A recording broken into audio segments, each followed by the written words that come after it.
এক নাগাড়ে অনেক দিন বৃষ্টি হওয়ার পর একটু রোদ ঝলমলে হতেই বেরিয়ে গেলাম রাজবাড়িতে লাঞ্চ করতে।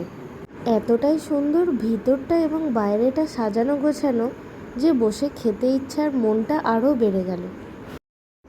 নাম এন্ট্রি বরণ সব কিছু করে আমাদেরকে বসতে দিল।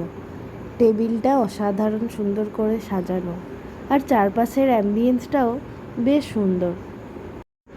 চলুন আর কথা না বাড়িয়ে কি খাওয়া দাওয়া হলো এবার আপনাদের সাথে শেয়ার করি। তো প্রথমেই গোলাপ জল দিয়ে হাত ধোয়া হলো, তারপর একটা ওয়েলকাম ড্রিঙ্কস দিল, আর এসে গেল এবার খাওয়া।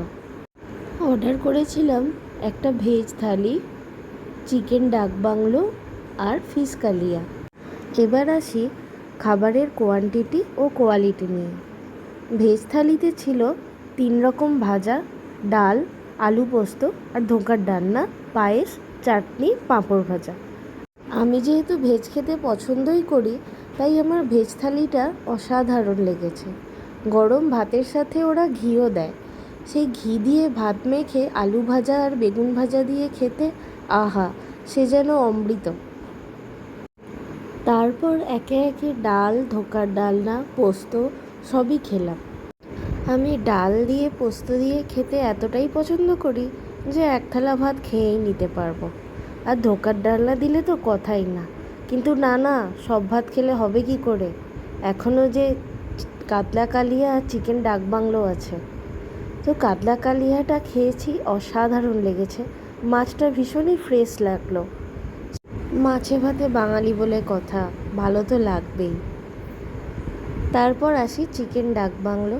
চিকেন ডাক বাংলোটা বেশ লাল লাল ঝাল ঝালভাবে বানিয়েছে, খেতে লেগেছিল অসাধারণ। চিকেনটা যেরকম সফট ছিল, আলুটাও ঠিক সেরকমই সফট ছিল। তো চিকেন আলু দিয়ে ভাতটা মেখে খেতে আহা, দারুণ লেগেছে।